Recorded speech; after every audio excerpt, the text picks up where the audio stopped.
Welcome back, everybody, to Unbashful. I'm excited for another week and another opportunity for me to sit in front of this mic and in front of this camera. And I hope everybody had a great New Year. Happy New Year. I hope everybody had a fun party, whatever you did. I don't know. Drank some beers and hung out. I live in Toronto, and there was like videos of people getting into fights. That's definitely not the way you want to start your new year, but I mean, whatever you want to do, I guess. So I hope everybody's safe and happy and enjoyed their little holiday season. Now that we're into 2022, it's time to look forward, and we got a lot of big movies coming out this year, and I'm really, really excited. But before we look at those big movies, we are going to look behind us briefly, and I'm going to go over my favorite movies from this past year, being 2021.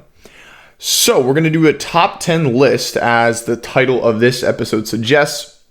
We're going to start from 10, progressively work our way down to number 1. And you guys know this at this point. This is obviously subjective to me and my feelings and opinions about these movies. Now, before I get into this list, I do want to make it clear I have not seen every single film on this list. For example, The Tragedy of Macbeth. That's still a film that I've really, really wanted to see. Here in Canada, I've looked everywhere. I cannot find it in any theater for the life of me. And it does not come out till Apple Music till, I believe, January 14th or the 11th. One of those two. So for me, I didn't get the opportunity to see that film, and I've really, really wanted to because I've heard nothing but great things. And I'm almost certain, that if I saw that film, it probably would have taken a spot on this list. So films like that, and if I really look down the wire, there's probably other films that I haven't seen, like The French Dispatch. I haven't seen that. Once again, some of these films that have come out here in Ontario, where I live, the province here in Canada, they have either been in very few theaters or in no theaters at all. So that's kind of the shitty thing that's going on here with some of the movies that have been releasing in theaters. But for the films that I have seen, I'm going to be judging off of those. So keep that in mind if I, in your eyes, give a hot take like, holy fuck, there was no Tragedy of Macbeth. Like, keep in mind, there's still movies that I haven't actually seen, just simply because they haven't been available here in Canada. So it's not even like a matter of I'm lazy or I don't want to, watch it. I'm a movie guy at the end of the day. I love watching films. But due to the fucking pandemic, I just haven't been able to watch all of them. So without further ado, let's crack into this top 10 list. Actually, before, we're going to go into our honorable mentions to kick this off. So for the honorable mentions, I got Free Guy with Ryan Reynolds. I have House of Gucci with Lady Gaga and Adam Driver. Thought that film was fantastic. Then I have Last Night in Soho. Then I have Venom, Let There Be Carnage. So those are 1, 2, 3, 4. I got 4 films there for my honorable mentions. I considered putting, out of those 4, putting House of Gucci on the list. But then as I kind of looked at my list and evaluated it and, sort of came up with the idea of, okay, if I am going to put House of Gucci on my top 10 list, what film am I going to knock off? And I had a problem knocking really any of these films off. But let's get right into it. So, number 10, we got The Many Saints of Newark. Now, this film is a prequel to it's a prequel setting up the main character, Tony Soprano, from the show, The Sopranos. Now, me personally, I haven't seen any of The Sopranos. Actually, that's not true. I've seen the first, I think I saw the pilot episode, and then I watched a couple episodes after that. But I don't know what happened. I don't think I stopped watching because I didn't enjoy the show. I just think I stopped watching because I just got really busy. My schedule is just, it's fucking crazy. Like I'm busy doing all kinds of stuff, school, podcasts, this and acting stuff behind the scenes that I'm trying to figure out. So I'm very, very busy. So that's probably why I did not finish or continue watching The Sopranos. But after watching The Many Saints of Newark, I definitely want to jump back on to HBO, well, I guess Crave here in Canada, and definitely finish watching The Sopranos, because after watching The Many Saints of Newark, it really got me excited to watch that character fully fleshed out, because this is just a prequel. And to be honest, this film isn't even really about Tony Soprano. This film is about his uncle, who's the head of the mob crime family that Tony Soprano is sort of surrounded by. And this guy, our main character, I forget his name, but he's a pretty shady guy. He pretty much got his, spoilers, he got his, he pretty much killed his dad. He set up his dad to die, and he just does a lot of fucked up shit, and he tries to right a lot of the wrongs that he does, or at least paint the picture that he is a good guy, but in reality, he does a lot of fucked up shit. And it comes back to haunt him towards the end of the film. This guy that he was doing business with in the beginning of the film, he sort of like double crossed him later, and then that same guy that he double crossed ended up getting his revenge on him and killing him at the end of the film. And then throughout those events that's happening with the uncle, you're introduced to Tony Soprano, and he kind of wants to get himself involved in the mob life that he is seeing his uncle getting himself involved in, because he does admire him. He looks up to him. He sees the power, the respect that his uncle has when he's going amongst himself or going about himself through the community, and he just sees the perks that that life brings that they're portraying in the film. So that kind of sets him up. Overall, though, I love the film. I'm a big sucker for mafia movies. That's one of my favorite sort of little genres to watch, like Goodfellas, The Godfather, films like that. I've always kind of been a big fan of the mob movie genre, if you will. Next up, number 9, we have The Green Knight. I love this film. It has the actor from Dave Patel. Dave Patel, he's the actor from Slumdog Millionaire and many other films. He's a fantastic actor. When I first watched this film, I watched it with my friends, and I thought it was solid. I thought it was really good, but I also kind of thought it was underwhelming, and I was really, really excited for this film. They released a teaser for it about, way back in, I think, 2019. So I had been waiting for this film for quite a while, and when it finally came out, I had a lot of anticipation. If you look at the cast behind it, the director, everybody has had a lot of experience in this industry, and their work speaks for themselves. So I was really, really excited going into Green Knight. And like I said, I thought it was kind of underwhelming. There's not a lot of, big scale action, but I didn't necessarily expect that. But I think the thing that holds this movie up the most is the message of the film. That is kind of what carries this film. That's kind of like what, to me, after rewatching it, that's what made me enjoy it so much. So that's number 9. Moving on to number 8, we have Shang-Chi. This is the introduction to a long-awaited,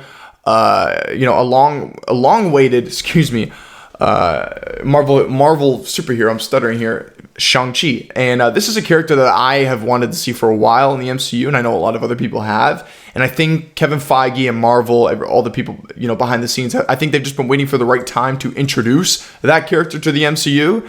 And I mean, what a great introduction. Slam dunk. Absolutely love the film. I thought Simu Liu, fantastic in this film. My only issue is I kind of had a problem with the amount of flashbacks they did, but then I could also understand to a degree that they were necessary to sort of set up, his father, the Mandarin, and sort of set up his mother. But I had a little bit of a problem with the flashbacks. I feel like they probably could have done without a couple of them, to be honest. Simu Liu was in the film a lot, but I think if you maybe would have minused or subtracted a couple of those flashbacks, I feel like we could have seen him a little bit more. But that's a minor nitpick. Overall, I thought the film was great. The action was great. You can definitely tell it's a Marvel film. It has that Marvel filter, but it's very, very different. Like in the third act of the film, there's literally dragons and fucking monsters and shit that we've never even seen. And there's like all kinds of, mythical creatures and stuff like that. It's a very interesting and unique world compared to what else we've seen in the Marvel Cinematic Universe. So Shang-Chi was fantastic. And overall, Simu Liu, I admire his story very, very much. I saw him on Jimmy Kimmel, and he was talking about how, before I mention this, I've spoke on this podcast before how, my main goal and what I want to do in my life professionally is I want to be an actor. And I understand it's very difficult to break into this industry. Many people try, many people fail, but I want to try and put my best foot forward and see if I can accomplish big things as an actor. And Simu Liu, his story is very incredible because it's very inspiring, actually, because he was literally dressing up as Spider-Man, and this is what he said. He told the story that he was dressing up as Spider-Man at little kids' birthday parties and making a couple bucks here and there on the side doing that. So that was kind of like the grind and the journey that he had to go through to eventually become a successful actor like himself. And hearing stuff like that is it's very inspiring, because if that's what you're doing, you're dressing up as a superhero, trying to become a successful actor, and you're dressing up as a superhero at kids' birthday parties, you really have to love what you do to be able to do that on a consistent basis, enjoy it, and still passionately pursue, your craft and, your career path that you want to do. Like, you have to be passionate, because nobody's going to want to do something like that. It could be humiliating. It could be, degrading, depending on who you ask. I mean, it's just... So for him to be able to come from that and then come on top to where he is today, it's very inspiring for anyone that wants to be an actor. So Shang-Chi at number 8. Number 7, I have Eternals. I feel like I enjoyed Eternals a lot more than most people that I spoke to did. Like, when I saw it with my friends, we all kind of walked at the theater, and every time I see a movie with my friends, we always, right away, like most people do, we talk about how we felt about the film. And most of my friends kind of were, not on the fence. They all enjoyed it, but they all kind of just thought it was, like a 6 out of 10 or whatever.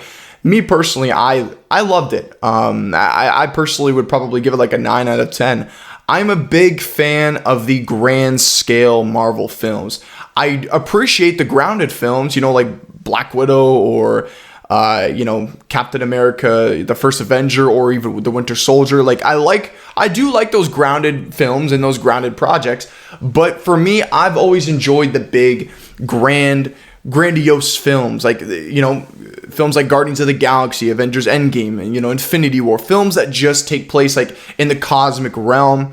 And a lot of Eternals does take place like on Earth, but it isn't like I wouldn't consider it like a grounded film. It very much explores the creation of the universe. It explores the Celestials. It explores it's basically an explanation of life in the Marvel Cinematic Universe and how everything came to be. And it opens the door for a lot of possibilities for the future. Now, since that film, came out like 5 months ago, if you wanted to see it at this point, you would have.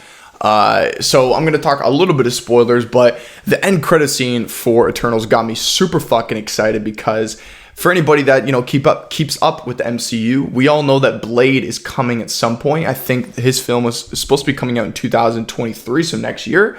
And we all know that Mahershala Ali is going to be playing Blade, and that just gets me super excited, because I think Mahershala Ali is one of the best working actors today in Hollywood. I love his films. I love Moonlight. Or is it Moonlight? No, Moonlight. Excuse me. I love Moonlight, and then I certainly love the Green Book with Viggo. That film is absolutely incredible. So they got an Academy Award-winning actor to play one of my favorite Marvel superheroes. I love Wesley Snipes' interpretation of him, and I cannot wait to see what Blade is gonna, or not Blade. I can't wait to see what Mahershala Ali is going to bring to Blade. So anyways, where am I going with this? Why am I talking about Blade? Well, in the post-credit scene, Kit Harington's character, he's going to be Black Knight in the MCU, and they're sort of setting up his character, planting the seeds throughout the film, and he picks up the ebony blade at the end of the film, and as he picks it up, you actually hear Mahershala Ali speak. You don't see him on screen, but you hear him speak, and he says something like, "Are you sure you want to do that?" Like, that just got me absolute chills when I saw that, because I've been waiting to see, like, when are we going to be introduced to Blade? When are we going to see Mahershala Ali pop up in the MCU? Are we just going to see him in his first film? Blade, kind of like with Shang-Chi, because before Shang-Chi came out, we never saw any sort of hints, any sort of teases, or even any cameos from Simu Liu as Shang-Chi. So new film, new character, and I was wondering, are they going to do that with Blade, or are they actually going to sort of plant the seed like Marvel has done? For example, in Avengers Age of Ultron, they were planting the seeds for Wakanda and for Black Panther and T'Challa. I think Mark Ruffalo was looking through the files, and he said there was that funny scene when he said this vibranium comes from Wakanada, and he obviously mispronounces Wakanda, but it sets up that world and that universe that we inevitably did see with Black Panther. But so that's kind of what Marvel's doing again, and it's proven to be very successful, so that got me excited. But that's not the only reason why. I thought the performances were great. When I heard about the casting news of this film, like 3 years ago now at this point, I heard Richard Madden was going to be playing Icarus. I was super hyped because shout out The Bodyguard on Netflix. That was my introduction to Richard Madden, and holy shit, I probably rewatched that show like 5 times. That show is absolutely incredible. It was a fantastic show. I wasn't familiar with Richard Madden. Like, I'm not a fan of the Game of Thrones. Well, not that I'm not a fan. I've just never watched the show, and I knew he was in that show very briefly. And I'm sure he's done some other things as well. But for me personally, that was my introduction to Richard Madden. And holy shit, he gave an incredible performance.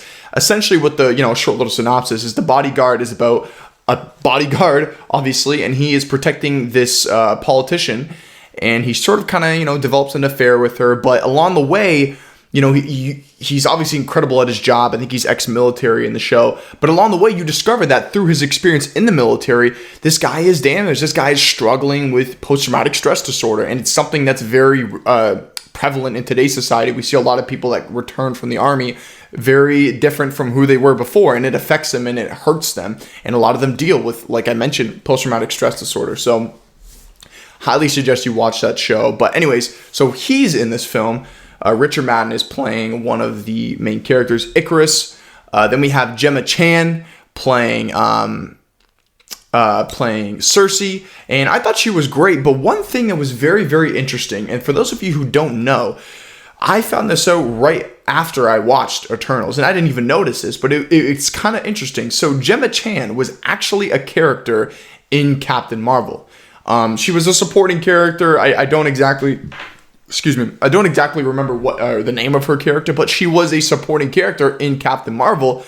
And it's not the same character that you see in Eternals. It's a completely separate character. So they're almost like just retconning that character. I don't even know if she'll return in the Marvels is the next Captain Marvel film. So that was kind of interesting. We've never really seen that before. I mean, we've never really seen an actor in another superhero. Actually, that's not true. Technically, we saw Chris Evans play Johnny, whatever his name is, the fire guy. I'm gonna sound like a fucking idiot.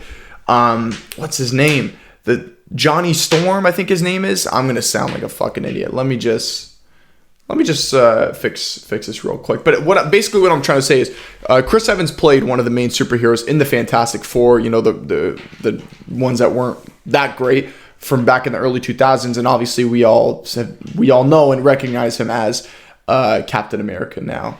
So let me see here. Fantastic Forecast 2005. Let's do that.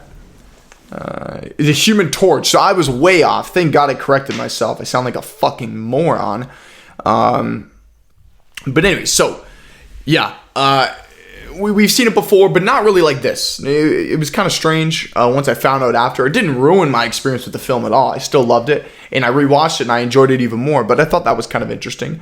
And the rest of the cast is fantastic. Let me actually find the rest of the cast here for the Eternals, because I want to talk about one of the actors in particular. There's some news with him outside of the MCU that I want to quickly talk about here. Let me see here. Eternals cast.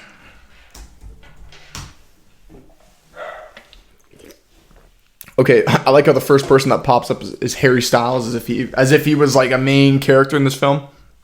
He was in the post-credit scene, I guess. But so yeah, obviously we have Angelina Jolie as Athena. We have Salma Hayek as Ajax. Obviously Richard Madden, as I mentioned. Kit Harington as Black Knight. Gemma Chan, Cersei. Don Lee as Gilgamesh. Kumail Nanjiani as Kingo. Hopefully I pronounced that correctly. Then we have Barry Keoghan, who I'm going to talk about in a sec. Then we have Leah McHugh as Sprite. Lauren Ridloff as Makari. Bill Skarsgård, I think he just voice acted the antagonist. Brian Tyree Henry as Fastos. Then we have Lucia. Okay, and the rest is just like little supporting side characters. And then, yes, it's Mahershala Ali. So, yeah, the actor I want to talk about in particular is Barry Keoghan. Very briefly, there's a lot of rumors that he is going to be playing the Joker in the Batman. And I find that very interesting because for me personally, somebody that I've wanted to see for a while, and I think I'm not the only person, I think this has been something that the fans have wanted for a while as well. We have all been asking for Willem Dafoe to play the Green Goblin. I think he was just born for the role. He's got the voice. He's got, obviously, the looks. He's got the face. I don't know why he hasn't. Now, it obviously would kind of be like a fan casting if that happened, but hell, I would not care. I want to see Willem Dafoe as did I say Green Goblin earlier? I meant to say the Joker. I want to see him as the Joker. And he still is my first pick. Like, if I was working, if I was the casting director for the Batman, obviously, the film's already done, but if I was the casting director for the Batman, I would honestly try my best to get Willem Dafoe. But rumor has it. Now, this could be false. We do know that he is in the film. He's at least in a cut of the film because I think they're testing, two different cuts of the film with him in it, being Barry Keoghan, and with him, with him without it. Sorry. They're testing one cut of the film with Barry in it and one without him in it. But there are rumors that he is going to be the Joker. And let me tell you, I didn't see that one coming. But if I really look at him and I really analyze him, and I've seen a lot of his films, The Killing of the Sacred Deer. I loved him in Dunkirk, his very brief appearance in Dunkirk.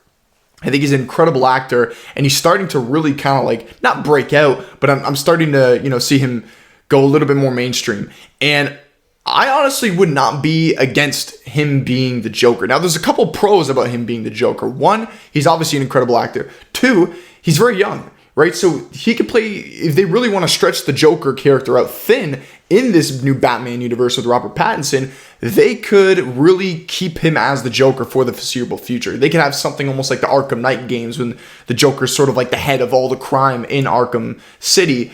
And they could really play him out for a while. Whereas if they bring in Willem Dafoe, I think they would probably just have him in for one, maybe two films. I don't know, probably just one. But, there's pros and cons. Like, the pros for Willem looks more the part. And obviously, you forget the acting. They're both fantastic actors. But he looks the part.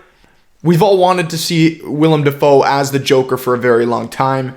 But he probably wouldn't play the character for a long time, right? This isn't a character you'd probably see in the Batman franchise for a while. And to some people may argue, well, we don't really want to see him in the MCU, in the Batman universe for a long time. But if you look on the other side with Barry Keoghan, this is a guy who's very young. He can play the character for a very long time. So there's a lot of opportunity for different kinds of narratives that they can do. So just wanted to talk about that for a bit, but let's get back to the list here. So yeah, we got Eternals at number 7. Went on a little bit of a tangent there, but overall, I love the film. I'm actually probably going to rewatch it soon. I know it's coming to Disney Plus pretty shortly. But anyway, so number 7, Eternals. Number 6, we got a small little film that was apparently shot in like a week or something, or like less than a month. That being The Guilty with Jake Gyllenhaal. I love this film. Jake Gyllenhaal's character, he's playing a 911 operator. And as you're watching the film, you're starting to understand that there's a reason why he's not only a 911 operator, but that he acts and speaks to the people around him the way he is. He's a very angry person, and you start to understand that the reason why is because he's going through some shit on the side. You actually find out that before being a 911 operator, he was a cop, But then you start to understand, and as the story kind of unfolds, you realize that there's some controversy going on, and there's a reason why he was demoted to being a 911 operator. Now, I don't want to say demoted. There's a lot of people that have a full-time career in that and go to school specifically for that. I know people that go to school for 911 operating. It's college programs. So I'm not trying to demote it at all, but in this film, you find out that he was actually a cop, and spoiler, you find out at the end of the film that he killed somebody as an officer. And we know that, police officers, they try to do anything. Well, I don't want to say that. That's not true. Police officers actually just been fucking going crazy with their guns left, right, and center. That's why we've been seeing so many fucked up crimes with the police lately. But in reality, police officers should refrain from using their firearms unless an absolute necessary situation deems that to be possible. Whereas we've seen in society, in this past year, that hasn't been the case for a lot of police officers, which is really fucking bad and unfortunate. But that's a whole other topic for another day. But you find out that he killed somebody and that he's awaiting a trial. And you start to understand in the film that he's talking to one other officer in particular that was there that saw everything, but he's good friends with him. And he's almost like convinced this guy. Well, him and this guy were in agreement. So like, you're going to say this when you're put on the stand tomorrow. You're not going to tell them exactly what happened. You're going to say this. And you could tell it's kind of eating Jake up. And then once the film finally ends, he's just like, yo, man, like, I can't lie. Just tell the truth. And this other cop, his friend of his, he's like, no, man, you're going to go to jail like for the next, you're going to go to jail for years. You're never going to see your daughter. Sorry, not never. You're not going to see your daughter for a long time. But he accepts that is the right thing to do, to take that liability that his character did, killing that person, or that accountability for killing that person.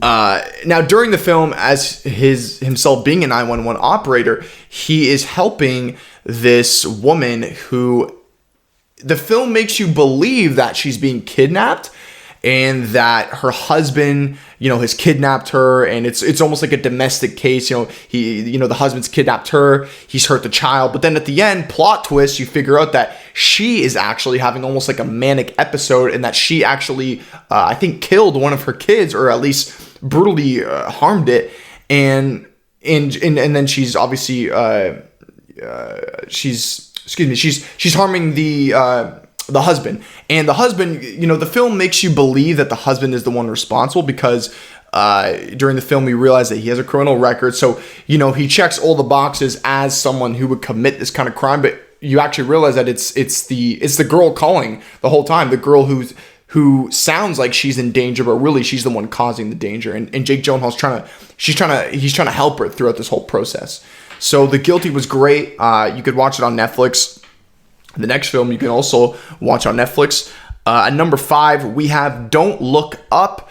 This film, I was really, really excited for it. I mean, just the cast alone. You got Timothée Chalamet. You got Jennifer Lawrence.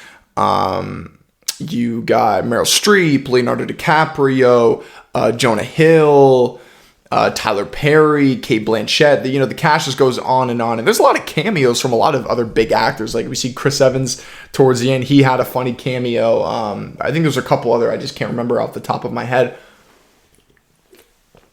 But this film was great, and I heard a lot of negative things going into it, and I heard the reason why. And I talked a little bit about this on my last episode with my conversation with Mary. You guys should definitely check that out, by the way. That was a fantastic episode. We touched on a lot of real important topics that have to do with society and the world today. That was a great conversation. But briefly during that conversation with Mary, we did talk about Don't Look Up, and we discussed how, a lot of the negative reviews probably stem from the fact that critics just didn't appreciate that this film was preachy. And the overall message of this film is, a lot of people have said, and I do agree, everybody thinks that this film is essentially just referring to climate change and how people should take it more seriously and how people should actually pay more attention, because the consequences of our negligence and the consequences of us just not caring could harm us very, very badly in the future. And I think, and I agree, I think that is what the overall message of this film is. I mean, you have Leonardo DiCaprio, for Christ's sake. This guy is an environmentalist. He cares a lot about the environment, so I'm sure that probably enticed him to join the project as well. But I don't have a problem with that, though, because that's a real thing going on in the world. And there's a lot of films that are preachy, but they don't do it in a way that is efficient for the film. This film has an overall message and a theme that fits the narrative of this film, because there's an asteroid coming towards Earth and nobody just really seems to care aside from Leonardo DiCaprio and Jennifer Lawrence's character. Excuse me, I just burped. Should I cut that out? Nah, fuck it. We'll keep it in there. It's a podcast at the end of the day. I'm a human being. We all burp. You do it. Don't lie to yourself. Plus, I'm also drinking Pepsi. That's probably why. But anyways, this film was great. Everybody was fantastic. Jonah Hill was fucking hilarious. I thought he was like the vice president, after watching the trailers. But you kind of realize that he's actually like the son of Meryl Streep, who is the president of this film, which I kind of already suspected. And wow, speaking of Meryl Streep, she is essentially like the female equivalent to Donald Trump. Like, through watching the film, that's literally what I thought. And then I was watching reviews on YouTube, and that's what other people were saying too. So everybody kind of like, agrees that Adam McKay, the director of the film, was trying to, I'm sure he was actually not, fuck that. He was definitely intentionally trying to make Meryl Streep, portray, let's say, some of the behaviors and character traits that we've seen with Donald Trump. Overall, the film was very funny, but in a very dark way, because what was really fucked up and scary about the film was how realistic the reaction of society in the overall world was. Because I feel like if we were in that situation and there was an asteroid coming to Earth, there generally would be people that just like would try and convince themselves that this isn't happening, even though there's actual data and factual information that's telling you like this is coming to our world. We are going to die if we don't take action. And a lot of greed would probably get in the way, which we see in the film, because they had an attempt at taking out the asteroid with Ron Perlman's character, which is funny. And then they reverted the rockets that were going outside the atmosphere to take out the asteroid. They reversed those rockets after they launched them to come back to Earth, so then they could reevaluate how they want to approach taking out the rocket in a way that could also be profitable for this big company called Bash. I think they're called in the film. And that is so fucking true. I mean, maybe not, I think the rocket part, coming back to Earth after it was launched, that's probably a little bit over dramatic. But that overall representation of greed, like, as a society, we won't try and take out this asteroid unless there's a way we could also profit off it at the same time. Like, that is very much how a lot of these big companies that we see behave in today's society. So I really thought that was interesting. And kind of gave me like a little bit of like an existential crisis, because that was like, God forbid we find ourselves in a position like that. Got Don't Look Up at number 5. At number 4, we got West Side Story. I actually just saw this film a couple days ago, and it is fucking awesome. I loved it. Now, obviously, when I hear that Steven Spielberg is making a new film, I'm excited, because this is for crying out loud. Excuse me. This is the guy that made E.T., one of my favorite childhood films of all time, and obviously he's made many more films as well.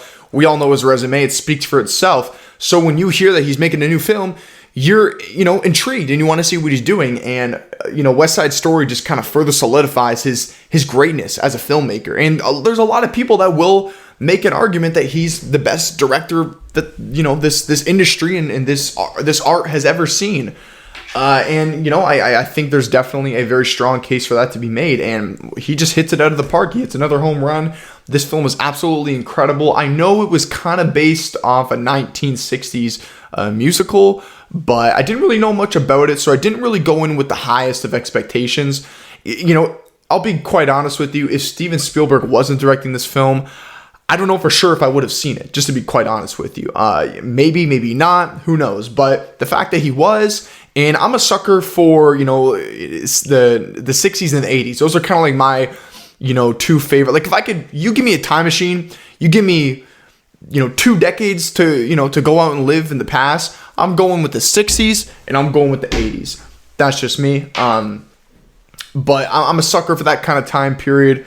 Even like the 50s as well, to be honest with you. But so I love that kind of old time period. I love the the fashion, the style, and just the culture of that era.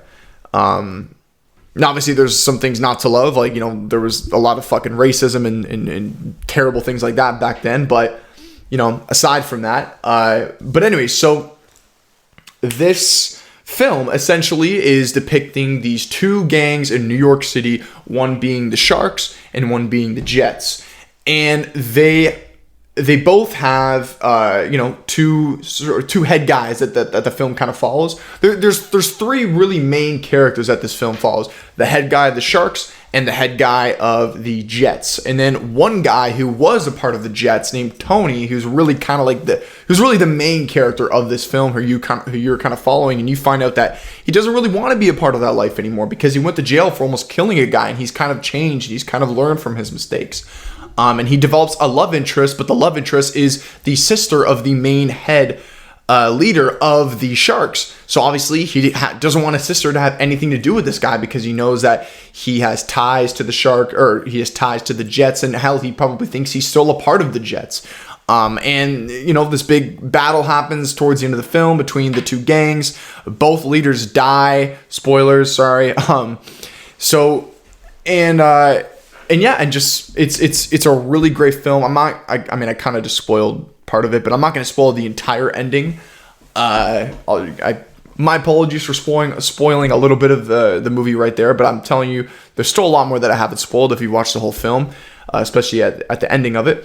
But overall, it's incredible, and it's just furthering my interest in musicals. I talked about this last episode, or not last, the episode before, episode 14, when I talked about Tick, Tick, Boom. After watching Tick, Tick, Boom, it's really kind of sparked this interest in so many great musical films that I just haven't seen, like La La Land and so on. So this is just another great one I've seen, and I'm excited to rewatch it. So that's number 4. We got West Side Story. Now we're in the top 3. We are gonna go number 3. Now these last 3 were kind of hard to mix up, but I felt I made the right decision. Number 3, we got Spider-Man No Way Home. You guys know how I feel about this film if you've kept up with my podcast in the past couple weeks. I stand by to this day. I think Spider-Man No Way Home is the best Spider-Man film I've ever seen out of like the 9 that have come out now with, the Tobey films and the Andrew films. I believe this is the best one because it's almost like a love letter to all 3 franchises. Tom Holland's franchise, Andrew Garfield's franchise, and of course my favorite Spider-Man, Tobey Maguire's franchise. It just brings them all together in a way that makes sense and that just makes you fucking laugh, cry, cheer, everything. Like I said, great film, best Spider-Man film I've seen. But the next 2 films, they are better. It's the best Spider-Man film I've seen, but I don't think it's better than these 2 films that I saw. So I'm not going to go into great length about No Way Home. I've talked about it on, I did a whole episode about it, and then after that I also talked spoilers about it. So if you want to hear my in-depth thoughts about No Way Home, I've already talked about that. You can go back to episode 13. Episode 13 was all about No Way Home. It was like right after I saw it, basically a couple days after I saw it. And then episode 14 was about Tick, Tick, Boom. But then towards the second half of the episode, I talked in detail about the spoilers and what I liked and stuff like that. So number 3, Spider-Man No Way Home. All right, let's see. Here we are. Number 2, Tick, Tick, Boom. I fucking love this film. I was already a fan of Andrew Garfield, but after watching this film, I'm kind of like on a little Andrew Garfield like tangent of watching his films right now. I'm trying to watch all of his films. I think tomorrow I'm going to watch his film Silence, the Scorsese film that he was in. that film looks really, really good. And just want to keep watching more of his films. I'm really starting to realize like how great of a fucking actor he is. Like I already knew he was very talented. Obviously, if you've watched the Social Network, he probably should have gotten an Academy Award nominee for that. But rest my case. That's a conversation for another day. But Tick, Tick, Boom was absolutely great. Like I said, talked all about it in depth on episode 14. So if you guys want to go check that out, I highly suggest you do. So that's number 2. Now, number 1. I would do a drum roll, but I don't want to fuck up the audio for this because I don't want to shake the thing. So you listening and watching, give me the drum roll, please. I'll give you 5 seconds to do that. Okay, here we go.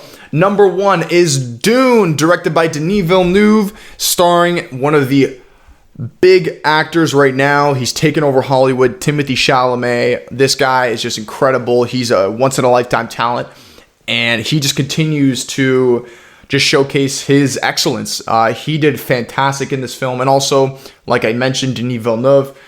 Aside from Christopher Nolan, he's definitely in my top 3 for my favorite directors. My 3 favorite directors working in Hollywood right now, I would say, are Robert Eggers, directed The Lighthouse, the film that has pretty much inspired me to pursue film as a career. So he directed The Lighthouse, and he's directed a movie called The Northman, which we're actually going to talk about later in today's episode. And he directed The Witch, which I loved. So Robert Eggers, in no particular order, by the way, Robert Eggers, Christopher Nolan, and Denis Villeneuve. Those are my 3 favorite directors working in Hollywood today. So yeah, Dune was incredible. I'm not going to name his name, but I have a friend of mine who was like super excited to watch Dune, and rightfully so. But I wasn't as excited as him, but I was still looking forward to it. But after I saw it, I understood why he was so excited, because I absolutely fucking love this film. It exceeded my expectations. I thought it looked good. I didn't really know much about the source material. I know there's a book.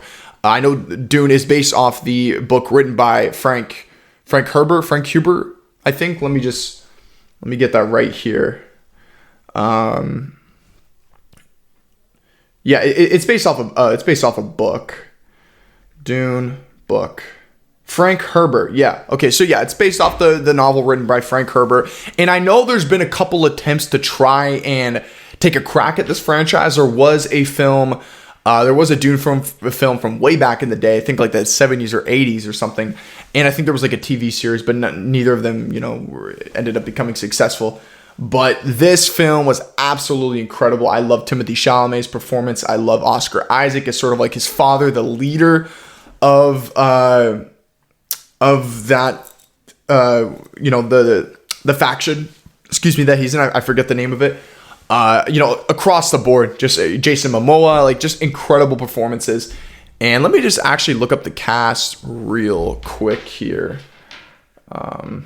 Let me just reset this real quick. I set a timer here because the camera, if I keep it on for too long, it'll actually overheat and shut off on its own. So I kind of set little intervals. I set like little 12 minute intervals. But I could probably go for a little bit longer before I continue on here. So let's go with Dune Cast, just because there's a lot of other people I want to give credit to. Yeah, Zendaya, very briefly, they were kind of setting up her character for the second film.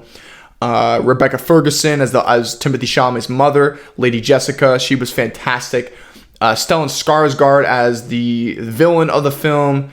What's his name? Vladimir. What did he play? The Baron, I think they called him in the film. Javier Bardem. I always fuck up the pronunciation for his name. He was the creepy guy in No Country for Old Men. Fantastic actor. Dave Bautista, Josh Brolin, Charlotte Rampling, David Tasmalchian. Definitely pronounced that wrong. He's a good actor. He's a creepy looking dude, but he's such a good actor. Chang Chen. Ana Darmez was not. Okay, I'm going to stop reading because now it's just starting to. Yeah, it says Ryan Gosling was in this film. He definitely was not. Anyways. But yeah, overall, this film was great. The performances across the board were fantastic. I feel like I'm just repeating myself at this point. The overall, like, the biggest thing for me was, first of all, the music in this film was great.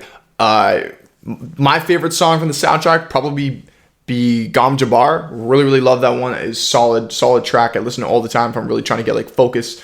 But the scope and the cinematography, that's something that is very associated with Denis Villeneuve's films. Like when you watch his films, even the ones that are more grounded, like Enemy and Prisoners, the cinematography is just off the wall. It's so excellent. And that definitely does not disappoint in this film. The cinematography is great. The visual effects, fantastic. The scope and the world that they build in this film of Arrakis is incredible and is beautiful.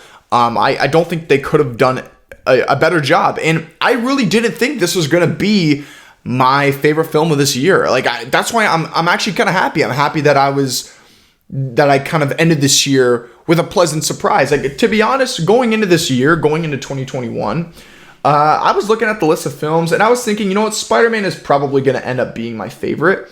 I'd say the two biggest surprises for me out of my whole top 10 list, I'd probably say were The Guilty and then this film, Dune. The Guilty is just like a Netflix film. You know, Netflix makes a lot of films. Some of them are good. Some of them are just kind of decent mid. Some of them may be disappointing depending on who you talk to. But, you know, The Guilty just totally surprised me. I mean, I love Jake Gyllenhaal. If you've ever seen Nightcrawler, go watch it. Great movie.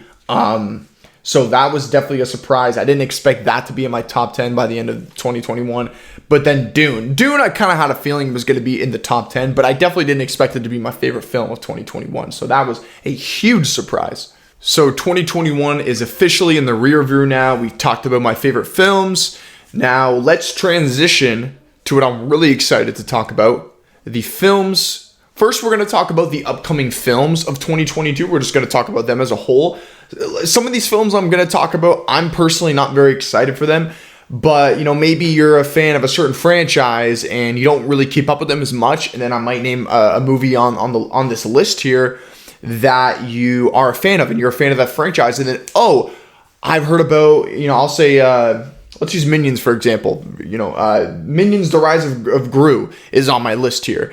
Starring Steve Carell and Lucy Lawless. Me personally, never seen any of the Minion films. I know they have a very loyal and very dedicated fan base. Me personally, I'm just not very into them, but maybe one of you guys listening are a big fan of the Minions. And then, boom, you hear that they're making another one, and then it gets that anticipation and that excitement going for you. So, without further ado, let's just talk about some movies coming out this year in 2022. As we put 2021 in that fucking rear view mirror. And let me just say, this year is going to be insane for films. Now, 2023, personally, is what I really have my eye on, but I'm not going to lose sight of the films that we're getting this year, because I think overall, 2021 was great, but I think we're going to be getting much more and possibly even better films.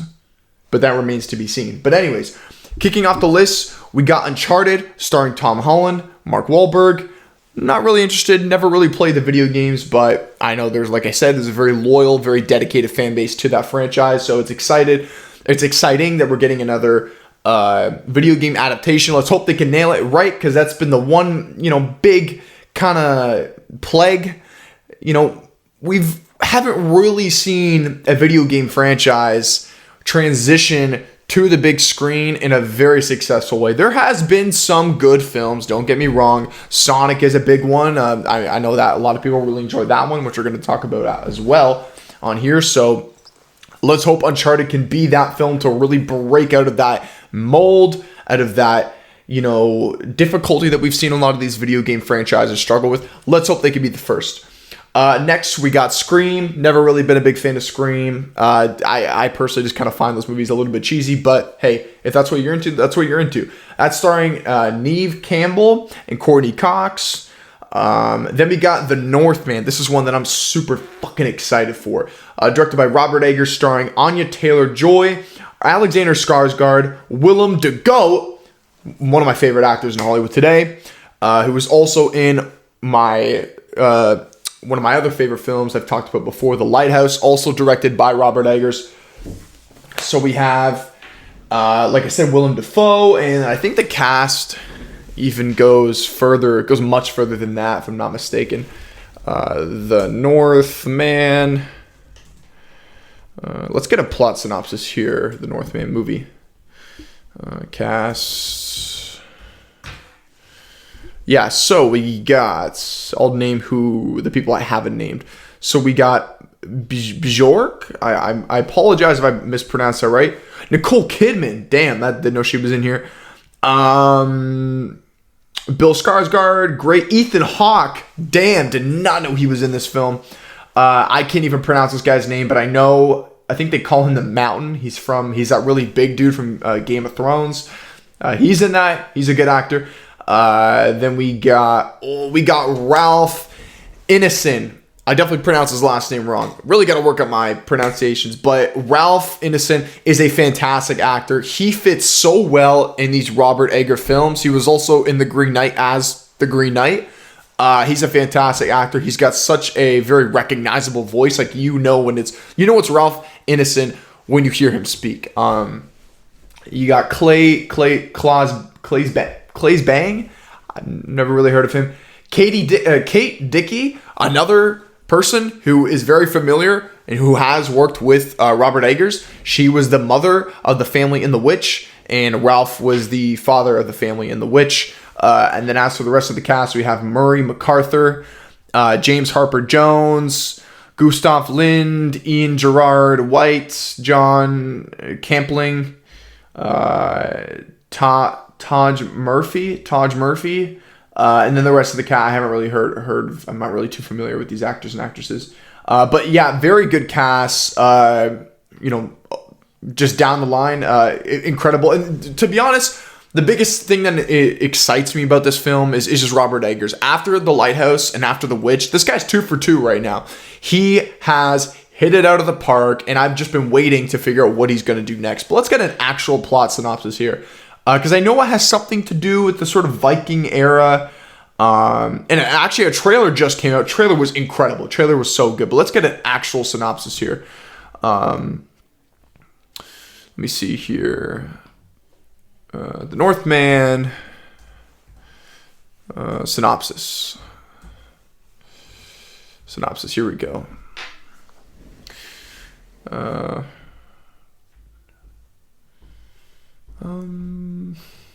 Why isn't it popping up here? Okay, let's The Northman. Let's go on Rotten Tomatoes. Okay, they got a short little brief sentence here. The Northman, like I said, this comes from Rotten Tomatoes. The Northman is an epic revenge thriller that explores how far a Viking prince will go to seek justice for his murdered father. That sounds incredibly interesting. As soon as I heard that Willem Dafoe is also going to be in this movie and he's going to be one of the Vikings, I'm sold. Like, that right then and there, that is enough to grab my attention, pull me in, and get me fucking excited, which I can't wait. So we got The Northman. Now let's move on here. Let's get out of that. Then we got Black Adam. Not really too excited for this film. I'm kind of familiar with the Black Adam character. I know he's one of the strongest in the DCEU. But that's starring Dwayne Johnson, Noah Centineo. Hopefully I pronounced that right, man. I really got to work on my pronunciations, guys. I'm just butchering these pronunciations. Sorry to any of you out there that if I mispronounce your name wrong. Then we got Jurassic World Dominion. We got Chris Pratt returning as well as Bryce Dallas Howard. Then we got Morbius, Jared Leto, Adria Arjona. Now, I'm just naming the first couple cast members. There's obviously more people in the film besides them. Then we got Lightyear with Chris Evans. That looks really interesting. When that first got announced, I thought that was going to be like a Disney Plus series. And regardless, I still would have watched it because I'm a big fan of the Toy Story franchise. And also, there was like a short little Buzz Lightyear film that came back way back in the day. And that was incredible as a kid. It still holds, lots of big memories and nostalgia from my childhood. So I'm really excited to see that he's getting his own film. Now, I know it's probably going to be a little bit different. Well, it looks very different from the Toy Story franchise. And obviously, it's a different voice actor as well. It's Chris Evans, which I think is a great pick to voice Buzz Lightyear. So then next we got Nope, directed by Jordan Peele, and I had the cast earlier here. Let me see. Nope. I'm really, really excited for this film. It comes out this year, 2022, obviously. And when I go on IMDb, the cast is Keke Palmer, Stephen Yeun, great actor, Academy Award nominee, Daniel Kaluuya. Obviously, he's worked with Jordan Peele before on Get Out, which is one of my favorite horror movies of all time. Then we got Michael Wincott, Barbie Ferreira. Hopefully I got that one right. Donnie Mills, Brandon Perea, Terry Notary, Jennifer LaFleur, Ryan W. Garcia, and just a bunch of other actors and actresses who I'm just not too familiar with. But yeah, the biggest thing, the director and the writer is Jordan Peele. And I know he was a producer for Candyman, but overall, Candyman to me was a good film, kind of underwhelming. So I've kind of just been waiting to see what he's going to do next from a directing standpoint, with him with both hands behind the wheel. And he's also writing this as well. So that really interests me. I don't know too much about the film, but just the fact that it's another horror film and it's also being directed by Jordan Peele, who is also 2 for 2. Us was beautiful. It was amazing. And then Get Out. So yeah, I'll try and see if I can get a little bit. So yeah, that cast, by the way, that came from IMDb. I'm going to try and get a little bit of a synopsis here. I don't trust Wikipedia. Let me see here. Let me see. Nope. Movie synopsis.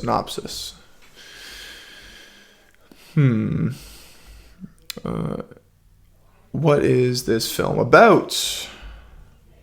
Okay, this comes from Screen Rant. The horror peaked in the 90s, but currently going through. What is going on? Story details. Here we go. It says on Screen Rant here, and this comes from Adriana. This article is written by Adriana Tyler. And she wrote that, unfortunately, this is a quote from the article, unfortunately, Peele hasn't revealed any details about the story of Nope, but it's known that it will have a social commentary angle just like Get Out and Us, as this has become part of Peele's style as a filmmaker. Completely agree. Of course, this mystery around the story of Nope, along with the mysterious poster featuring a cloud with a kite-like tail over a very colorful city surrounded by darkness, has made way for all types of theories on what the movie could be about. But surely Jordan Peele will end up surprising the audience as he has been doing so far. End quote. So, really, we don't know much about this film, but I kind of like that. I kind of like the mystery. I really do like the poster, because I agree there's a lot of different ways you could interpret it, with the clouds surrounding the little town, as well as you can see the kite coming from the cloud. So definitely some kind of gloom and reigning over this town. So really, there's really not much about this film that's known right now. So as those details develop, I'll talk about it more on this podcast. So Nope is on this list as well. Then I mentioned earlier, we have Minions: The Rise of Gru, Steve Carell, Lucy Lawless. Then we have Halloween Ends, starring Jamie Lee Curtis, Judy Greer. I'm sure there's obviously other people in the cast. And I'll be honest, I'm kind of burnt out a little bit on the Halloween franchise. I did enjoy the sort of reboot, if you will, of the franchise. I mean, not really a reboot. It was a sequel to the older films, but it kind of retcons some of like the more disappointing ones that have come out that weren't as well received. So I did like that film. I thought it was pretty good. It was nice to see Jamie Lee Curtis back as the sister of Michael Myers. So that was exciting to see, and I did enjoy it. But overall, though, I'm kind of just not, as interested as I used to be. I mean, I still haven't even seen Halloween Kills. So Halloween Ends, judging by the title, I'm assuming that's going to be the ending of this franchise. But nowadays in Hollywood, franchises are being revived after so long. So will it really be the end? We don't really know. And that's not really an insult, by the way. I think it's good to, if you can discover new storylines and new narratives even after you believe a franchise is done, well, then I think you should pursue it, because these franchises have very loyal and dedicated fans that will show up to your film as long as there's a compelling narrative to present to them in an interesting story. So Halloween ends. Then we got Tickets to Paradise, starring Julia Roberts, George Clooney. Then we got The Lost City, starring Sandra Bullock, Channing Tatum. Saw the trailer for that, looked pretty good. Brad Pitt is also in it. Then we have Sonic 2. Sonic 2, haven't seen the first one personally, but I heard that the first one was actually a pleasant surprise. And I honestly, I kind of want to just see it just to see Jim Carrey, because I feel like we haven't really seen Jim Carrey in a little bit. I feel like he's kind of just been chilling. You know, his resume speaks for itself. The guy's one of the funniest actors, one of the greatest actors in Hollywood as well. And we haven't really seen him very active in Hollywood lately. But he's kind of, you know, he's returning in this film with Sonic 2 with Ben Schwartz, James Marsden, and like I just mentioned, Jim Carrey. So up next we got Ambulance, starring Jake Gyllenhaal. Oh boy, I'm definitely gonna pronounce this name wrong. Yahya Abdul Mateen II. I know who that is. He's a great actor. He was in Matrix Resurrections, and he was in Candyman, and I liked him in Candyman. I'm really sorry for pronouncing that wrong. I'm a fucking goof. I'm an idiot when it comes to these pronunciations. Next, we have Fantastic Beasts. Oh, sorry, Ambulance, by the way, directed by Michael Bay. We haven't really seen a Michael Bay film in quite a while. Say what you will about Michael Bay. You can always say that his films are entertaining at the very least. You always know you're gonna be entertained, and there's gonna be big action scale explosions, car chases, all that kind of stuff. And a lot of people really love and will eat that stuff up. So he's a great filmmaker, and it's nice to see him make his return after kind of being on a little bit of a break these last couple of years. Then we got Fantastic Beasts: The Secrets of Dumbledore. I'll be honest, haven't really been that interested in this little sub franchise after Harry Potter. But The Secrets of Dumbledore, that's a kind of a compelling title. Maybe I'll check it out. I have seen the first one, the first Fantastic Beasts, and I will say I thought it was interesting, but I don't think it was like this amazing film that I would want to rewatch 4, 5, 6 times. Haven't seen the second one.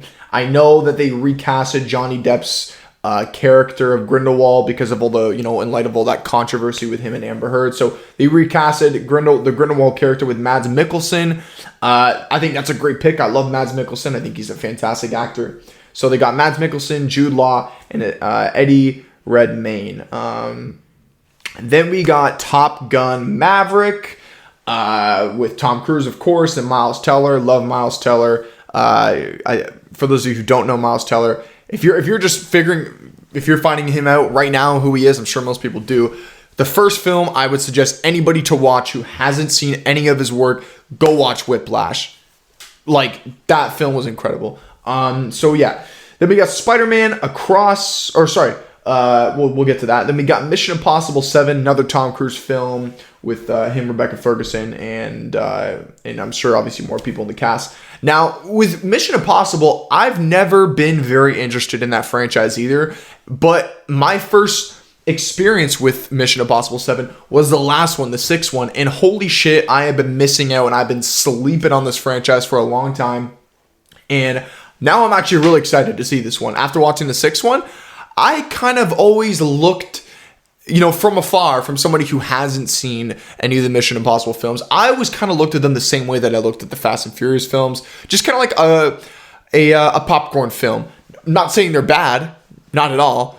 Those Fast and Furious films have a huge fan base because they're good films, but they're kind of just films that you go in, you get all your snacks and your goodies, and you just stuff your face with popcorn and you just watch and enjoy the big action. That's kind of how I looked at Mission Impossible 7 before actually watching any of the films. And don't get me wrong, there's a lot of action. That's primarily what the film is known for, especially with the fact that Tom Cruise does all his stunts. But the film they're actually bigger and better than that. I think the writing's incredible. I think the acting is incredible. Not to say that the acting in the Fast and Furious films isn't, but yeah, I was pleasantly surprised after first watching Mission Impossible 6. Now I got to watch 5, 4, 3, 2, and 1. And yeah, so I'm excited for Mission Impossible 7. Then, like I mentioned before, we got Spider-Man Across the Spider-Verse, Part 1, it says.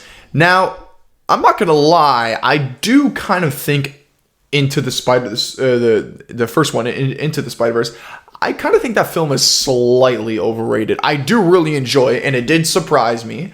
But I hear some people say that it's like their favorite Spider-Man film they've ever seen. I mean, hey, look, if that's how you feel, that's how you feel. I mean, I always say, and you know, I've heard this from John Campea, and he's absolutely right, and he hits it on the nail. Film is subjective. We all know that. If you think that Spider-Man Into the Spider-Verse is your favorite film, hats off to you, man. Got no problems with it.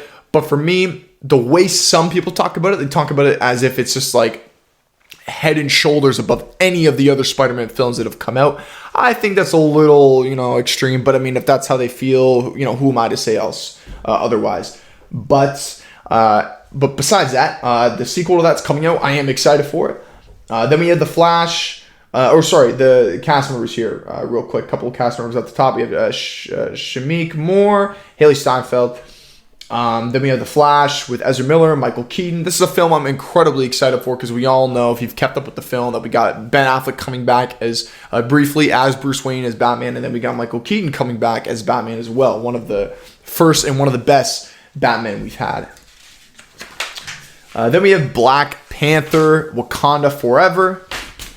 Excited. Well, you know, I'm excited just because we're getting another Marvel film, but I'm very curious and interested to see how they're going to handle the Chadwick Boseman situation. That right now, a couple of just cast members off the top. We got Angela Bassett and Lupita Nyong'o. Then we got Aquaman and the Lost Kingdom, Jason Momoa. And same thing as one of the other films. We got Yahya Abdul-Mateen. Man, I gotta figure out how to pronounce that this second. He played Black Manta in the first film, so he's gonna be coming back playing Black Manta, of course, in the second film. And then we have Babylon, starring Brad Pitt and Margot Robbie.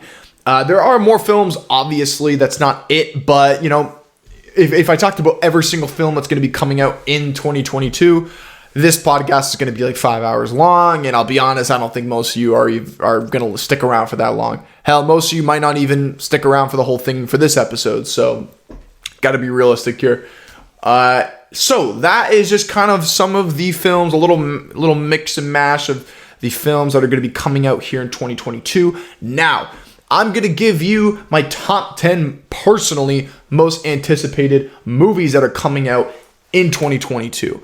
So, honorable mentions off the rip, we got Jurassic World Dominion, Spider-Man Across the Spider-Verse, Avatar 2, Moonfall. I saw the trailer for that the other day. That looked really good. It's like a movie, but like the moon is coming towards Earth.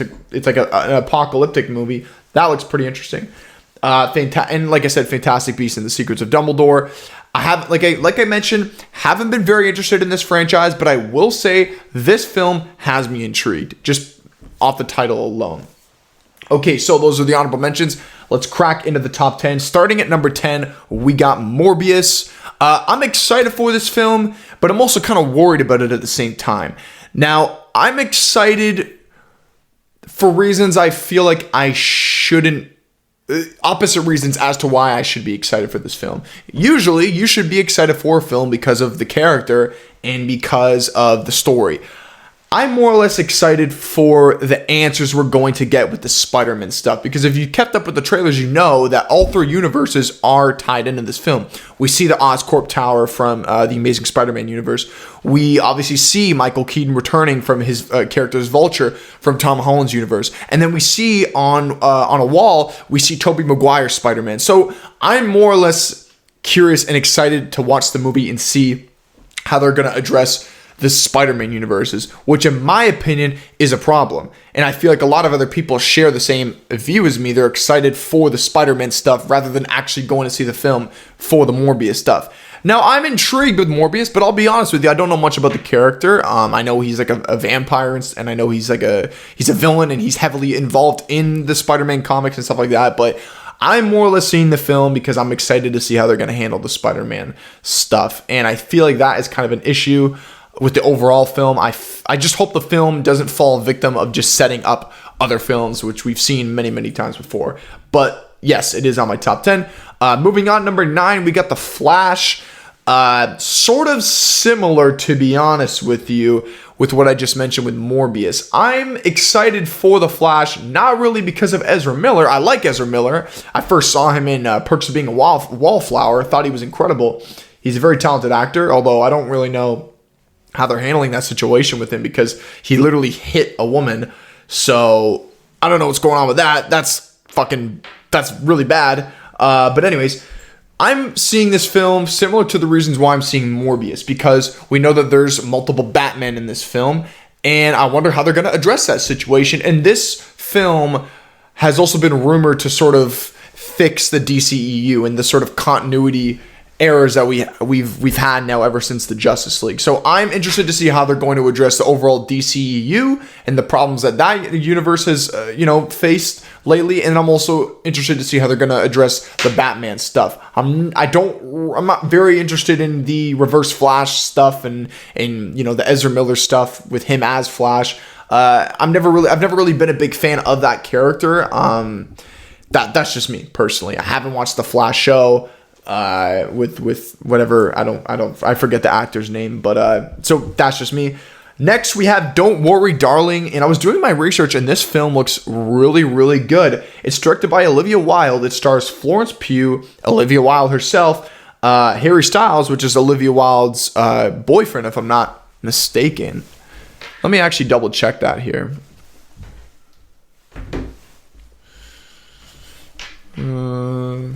Olivia.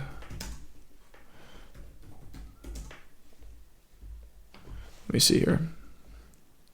Yeah. So Olivia Wilde and Harry Styles are together. They are dating.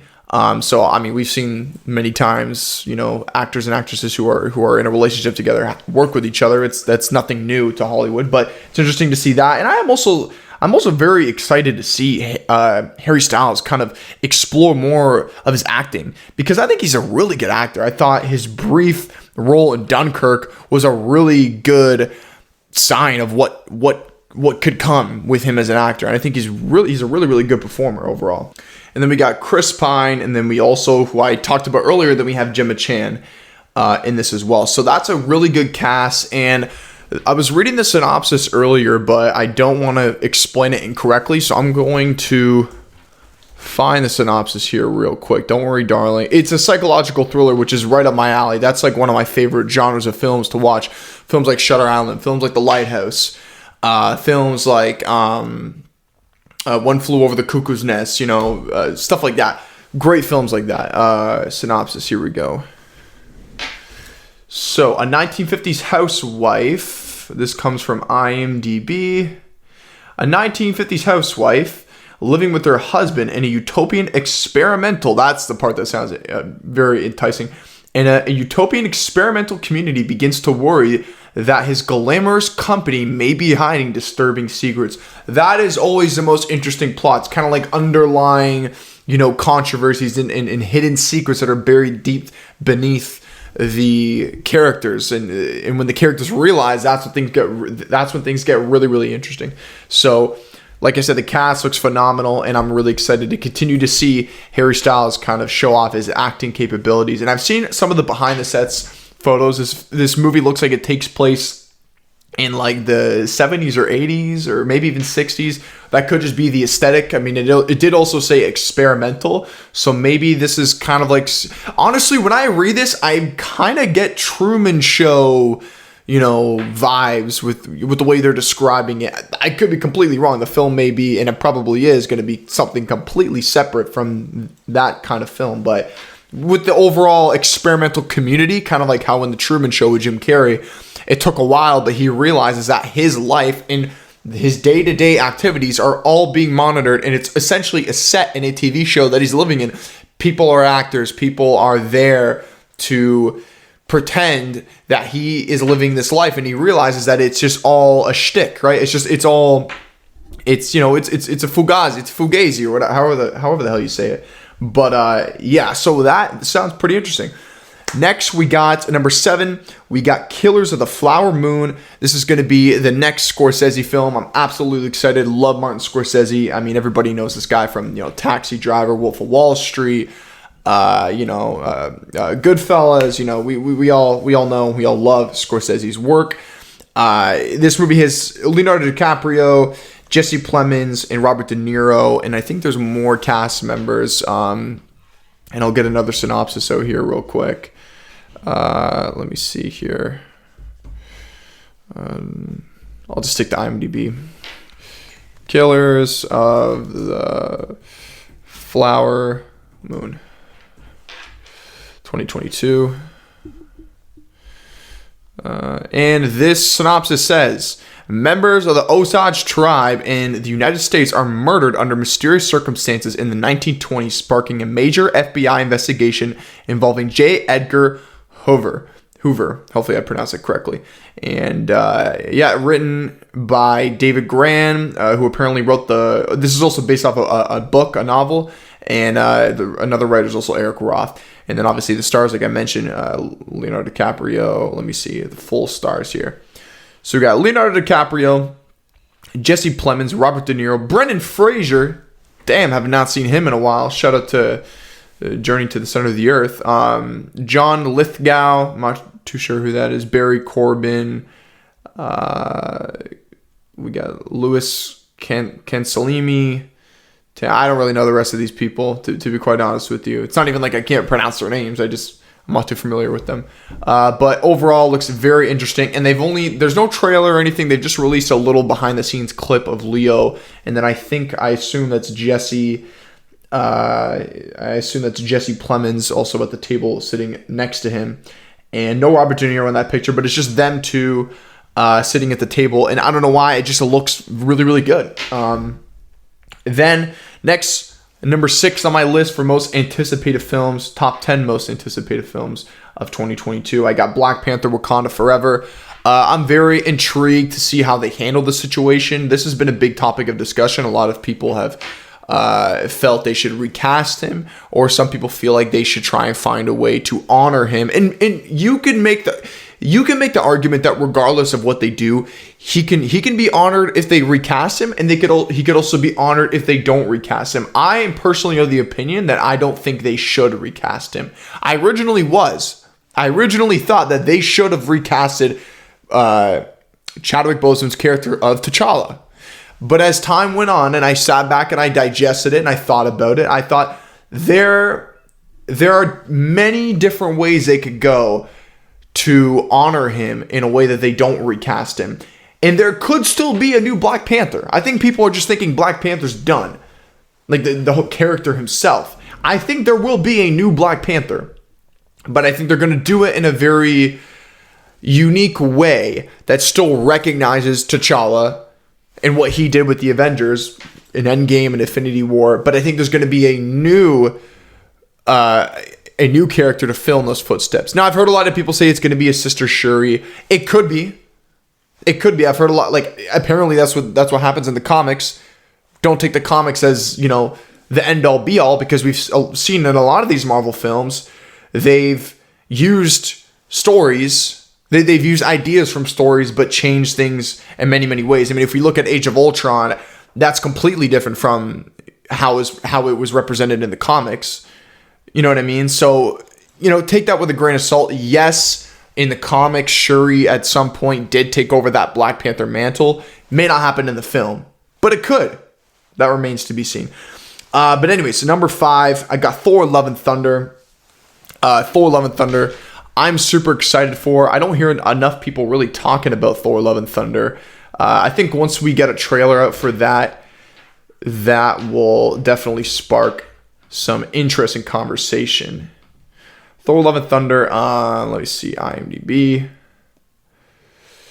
Yeah, so we all know this is the 4th film in this franchise. Now, this franchise is quite interesting because Kenneth Branagh directed the first one. I don't think he directed the second. And the second was kind of, compared to most of the people that watched it, it was kind of like a disappointing film. And I personally didn't enjoy it very much. It had its moments here and there, but it wasn't my favorite MCU film. I enjoyed the first, but even the first kind of was underwhelming to me. But that third film, new director, Taika Waititi, I fucking hope I pronounced that right. I'm so sorry. New director, new vision, new theme, even some new actors. That film really rejuvenated the Thor franchise, and the third film, Ragnarok, is definitely my favorite, and I'm excited to see that they're just going to build upon that, and it seems like they're just going to continue with that humor and that sort of like aesthetic. This film seems like it's almost going to have like a very 90s theme to it in a way, which I love.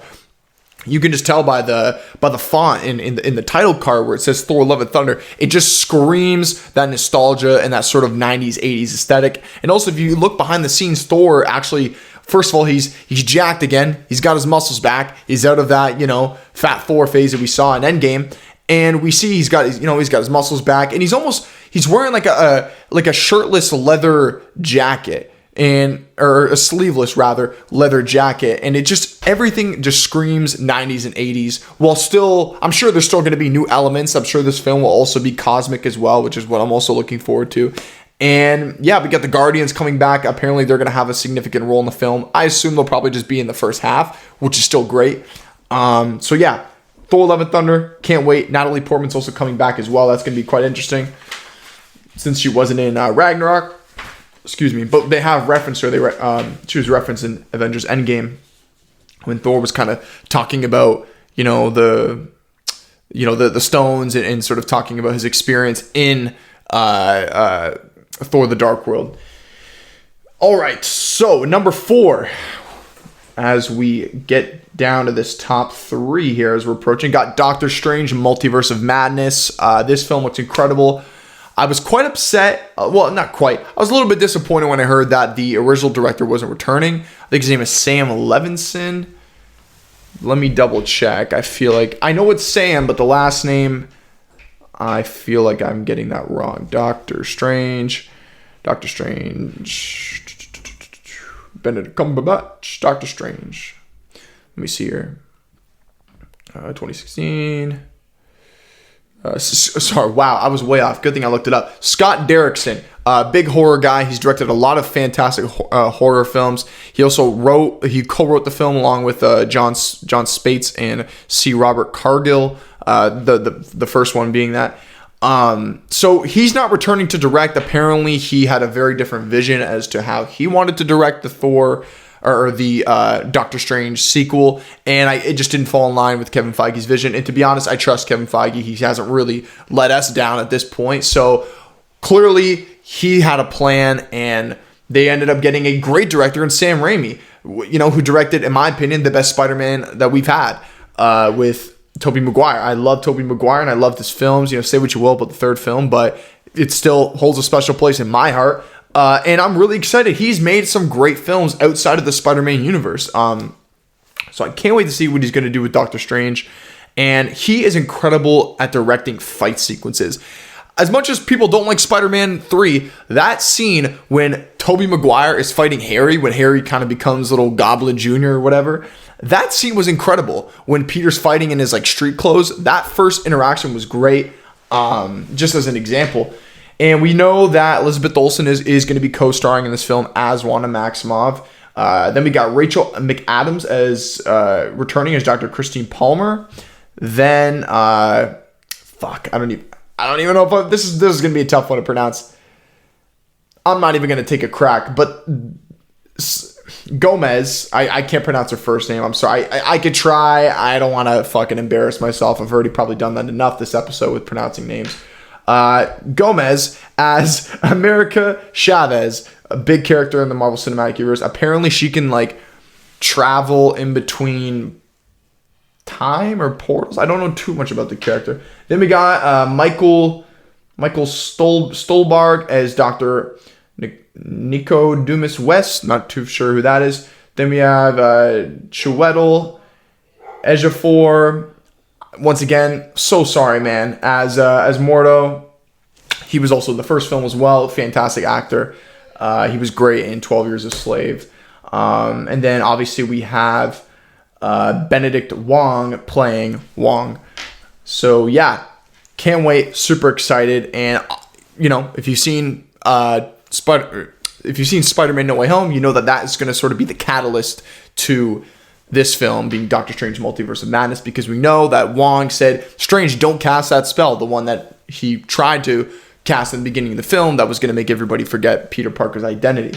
And that decision to cast that spell, I feel like will probably spark and be the catalyst to the events that we're gonna see in the Multiverse of Madness.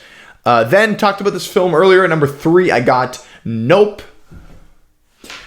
Directed by Jordan Peele. Talked about this earlier. Can't wait. We don't know too much about it at this point, but I'm really excited to see and at least get a trailer or some kind of image for that.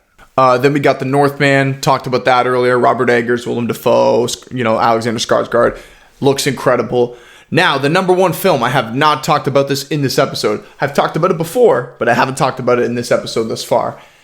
This is my most anticipated film. I said it before. As much as I was excited for No Way Home, I was a little bit more excited for this film, and I still am today.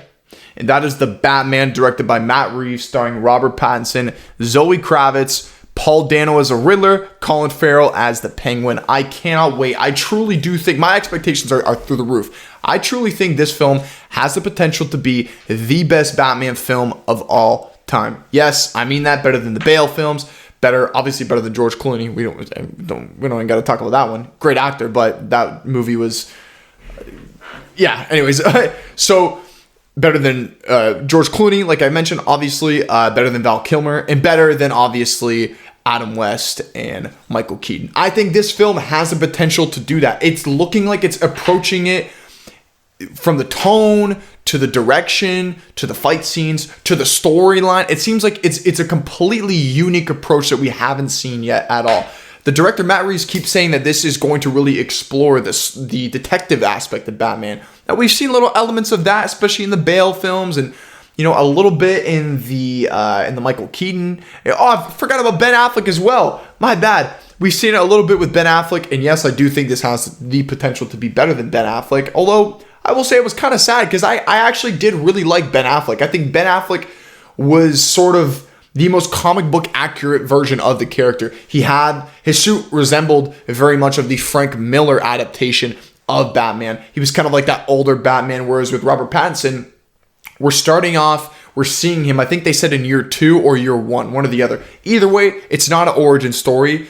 We all know how he died. It's kind of like Peter Parker. We all know that Peter Parker gets bitten by the spider. With Bruce Wayne, we know that his parents get shot in, I think it's called Crime Alley or something. I'm not too sure. And we know that because of that kind of sparks that rage that eventually leads him to take on the vigilante role as Batman to fight crime and prevent things like that from happening in Gotham City. So we all know that. I don't think I've ever met a person who doesn't know the classic origin tale. I'm sure, and I think Matt Reeves mentioned this, they're probably going to obviously refer to the events of, Bruce Wayne's parents getting murdered, but it's not going to be like the first hour of the film, you know what I mean? So that is going to be great. I'm absolutely excited. Robert Pattinson is my favorite actor today in Hollywood. I've loved what he's done in this last 5 years. If you still look at him as just a Twilight guy, you have to go watch it, the indie films and the smaller films that he's done in these last 5 years.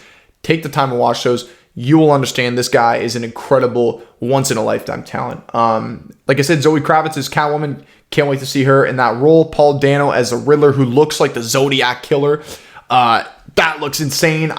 Paul Dano is one of the most fantastic, best actors working in Hollywood today. And then we have Colin Farrell as the Penguin, which I cannot wait. I saw the trailer. It didn't even look like it was Colin Farrell until I found out after on IMDb that that's Colin Farrell. So, yeah. That's my number one most anticipated film. That's going to cap off today's episode, guys. And if you stuck around for the whole thing, thank you so much for listening and watching. And I got a lot of big goals for this new year. Hoping I can accomplish those. Going to try my best. Thank you all for listening and watching. And I will see you on episode 18.